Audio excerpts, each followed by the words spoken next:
So Fire Force was one of those shows that came out in 2019 that everyone was hyped about. But me personally, I didn't check it out in 2019. But luckily for myself, I have gone and checked it out in 2020. Now, I actually watched this in one sitting pretty much. So I pretty much woke up one day and I was like, hey, I'm going to watch Fire Force. And I watched the complete 24 episode season 1 of this show. And I am not disappointed. Now, this is coming from a person who enjoyed Soul Eater very much. So when I found out that it was by the same creator, I was very excited to see what was in store for me. And I was not disappointed. As soon as you begin to watch this, you almost immediately are reminded of Soul Eater because the art styles are so similar. Now, some people might say that's a bad thing, but I personally think that's a really good thing because I was a fan of the original art style that the creator came up with. So with that being said, once a person masters their art style, they're pretty much not going to go ahead and change it. Why would they change their art style whenever they already have it down pat? So this is very reminiscent of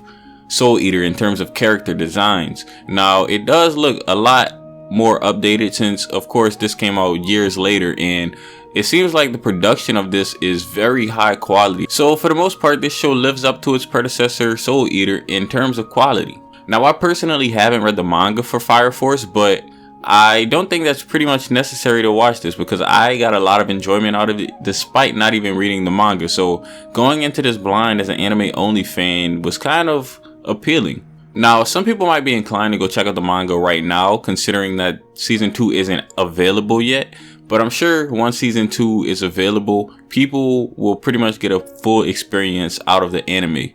Now, as I said, I haven't checked out the manga, so my in-depth analysis of the story won't be probably as in-depth as they normally are, simply because I haven't checked out the manga. But having watched the anime only, I'm going to give my best synopsis or overview of what the plot revolves around. So the plot begins with our main character Shinra Kusakabe right before he's enlisted into the Fire Force. Now the Fire Force are these fire soldiers who essentially face off against these infernals, putting them out because one day, long time ago, they had an event that caused the whole earth to be covered in fire. And ever since that day, humans just spontaneously combust into flames and are burned alive, essentially. Now, the Fire Force is responsible for putting these flames out and laying these souls to rest. So what happens essentially is when Shinra was a kid, his house was burned down along with his mother and his brother. So he thinks. So he wants to uncover the mysteries of what actually happened that day. And that pretty much is a breakdown of what happened in this season. Now, as I said, season 2 has yet to come out, so we still have a lot more story to go. I would pretty much say if you're into shonen, you should at least give this a try because I feel like this show takes a lot of elements from a lot of different shonen and it puts it all together. I find myself getting reminded of other shonen that I've watched in the past, specifically Soul Eater, as I was watching this, and I was like, hey, this kind of takes a bunch of different shonen tropes and a bunch of different things about shonen, and it takes the best of shonen to create this shonen of shonen, if that makes sense. It seems very self-aware of the fact that it's a shonen because it never really tends to stray too far away from that demographic.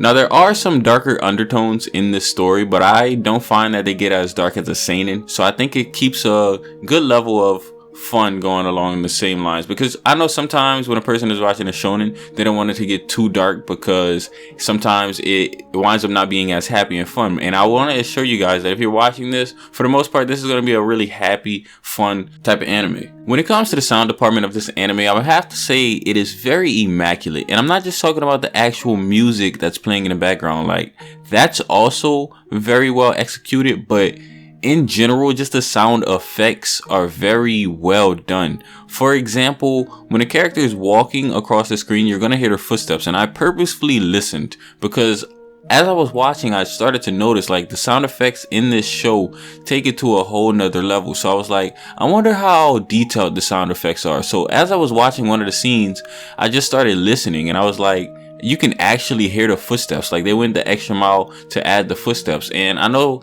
they do that in a lot of anime, but also in a lot of anime, they don't do that. So that's just something I want to point out. And it goes way beyond that too. Actually, the actual production of the sound effects are actually really good. Here, I'm going to go ahead and play a clip right now.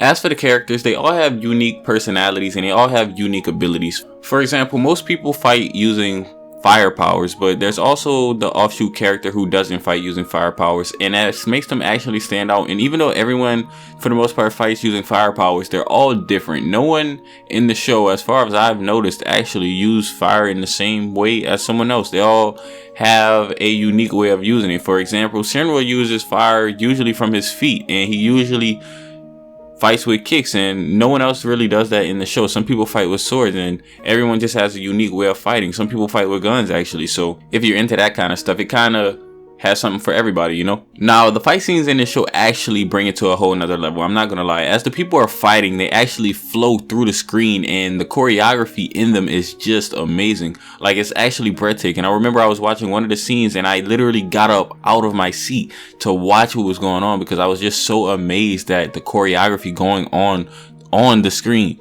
It was just breathtaking, honestly, and I have to give props to that. It would be doing a great disservice if I didn't give props to that. This show does have some fan service. Some people are into that and some people are not. Prime example of that is Tamaki. The creators of this show must honestly think Tamaki and fan service are synonymous with each other, because honestly, you could replace the words with each other and I wouldn't see a difference. I'm aware that this show actually aired on Toonami, and I think that it's a perfect fit for Toonami, because when I was growing up, shows like this is what I would find on Toonami. I think that's why I gravitate towards this type of show, because I grew up on this and I grew up watching it on Toonami, and that's pretty good for the next generation to have it on Toonami. You know, you wake up in the middle of the night, you walk in the living room, get something to eat, and you see this on the TV, and hey, you're watching it. You know, it's just a really happy vibe, and it's a real good fit for Toonami. Like I said, it's a shonen of shonen. You know, Toonami is really known for playing a lot of shonen. I know some people don't really care about openings, but I have to add, opening 1 was really good. Like, it's actually probably a top tier opening of 2019, to be honest with you. And opening 2 was pretty good too, but I just preferred opening 1 a little bit more. So overall, I would say you should definitely give this a watch if you're a hardcore shonen fan. If you really enjoy shonen, you're probably going to enjoy this. And if you've seen Soul Eater, you should at least give this a chance because it's from the same creator. So, you know, support the creators you love. And this is probably like the brother series of Soul Eater. So now with that being said, please like, comment, and subscribe if you enjoyed. It's been your boy NeohXO, and I'm out.